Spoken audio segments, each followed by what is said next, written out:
Have you ever been at a holiday gathering, surrounded by family, food, and laughter, and noticed a quiet moment that feels different from past years?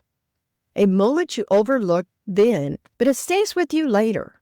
Well, today I want to share one of those moments from my own life and how it shaped the way I talk about care, family conversations, and the decisions we often delay. Several years ago, our family drove to Missouri for Thanksgiving. It was warm, familiar, filled with cousins, aunts, uncles, stories, and a family reunion after the holiday. My father had dementia then. He still knew us, but daily life had become more challenging. But my mother, his primary caregiver, was carrying a lot on her own and on her shoulders. One afternoon, she quietly pulled my daughters and I into her bedroom. Her guard dropped. Just for a moment, she looked tired, emotionally stretched, and carrying more than she wanted anyone to see. And she said 5 words I will never forget. She looked at me, and looked at us, and said, "I've lost my best friend." Oh my gosh, those words reflected how much life had changed, not just for my father, but for her. Nothing about that. We comforted her. We helped when we could. But like many families during the holidays, we stayed focused on keeping things light, and we didn't open a deeper conversation. We avoided it. And after returning to Texas, and once the new year began, her words stayed with me, kept going over and over my mind.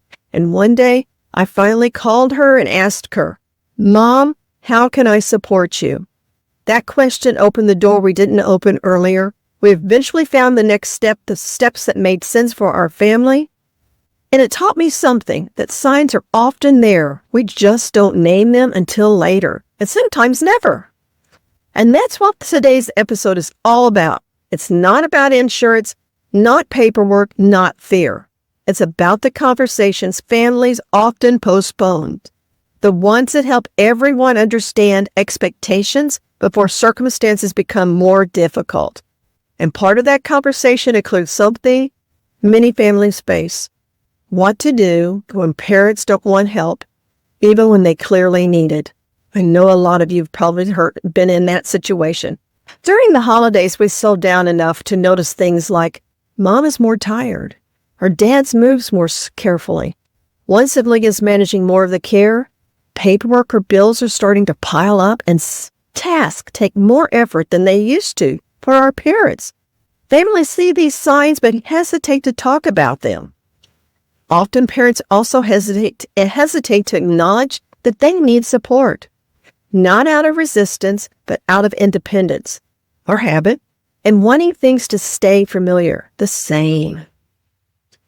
Many adult children find themselves in this place.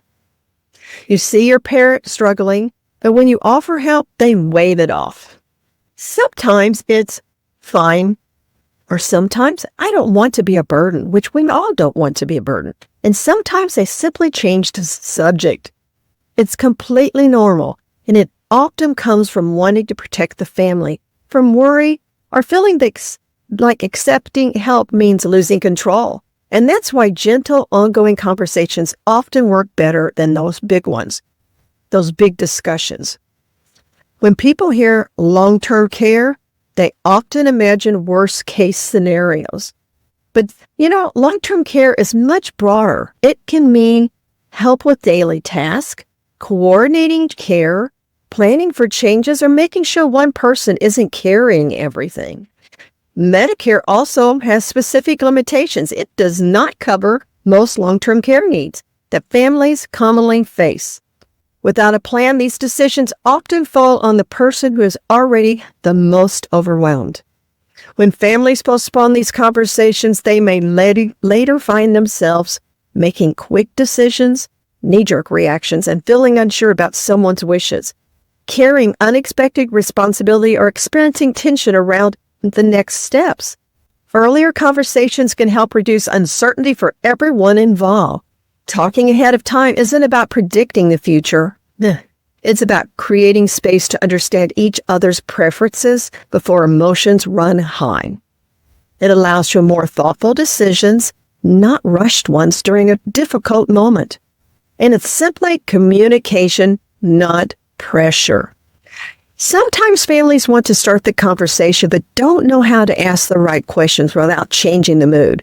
They don't want to be the downer. So here's some gentle, holiday-friendly questions that might open the door without creating that discomfort. Question number 1. What would you want us to know if your situation ever changed? It's a soft, meaningful starting point. Question number 2. Is there anything that would make your daily routine feel easier next year? What's working and what's not working? Question number 3. What helps you feel the most supported on the harder days? It keeps the focus on their comfort. Or are there routines or traditions that matter a lot to you and you want us to keep going with them? It affirms dignity and connection. Question number 5. What part of living here or living on your own works well for you right now? It reveals strengths and challenges without pressure. Question number 6. If we live closer, what would you ask us to help with first? It's perfect for the families that are spread across states or countries. Question number 7. Is there anything around the house that's starting to feel a bit overwhelming? It opens up honest conversations without suggesting dependency. Question number 8. If something unexpected came up, what would bring you the most clarity? It centers their values and decision-making style. Question number 9. Is there anything you wish we understood better but didn't know how to bring up? It basically creates a space for vulnerability or openness. And question number 10. When you think about the future, what matters most to you? It's a grounded question that brings forward their priorities. These aren't big talks. They're simply conversation starters that help families understand each other's wishes in a natural, caring way. If today's message reminded you of conversations your family hasn't had yet, you're not alone. Many families are working through similar situations, often quietly and without a guide. There's no perfect timing, and there's no perfect script. Every step you take is simply a chance for clearer communication. It might be several times you have to do this. If you're navigating changes in your family and want a space to talk through options or understand what's possible, you're welcome to reach out using the information below. And if this episode was meaningful to you, please like, subscribe, or share it with someone who may appreciate this conversation. And always remember to be financially prepared for today and the uncertainties of tomorrow.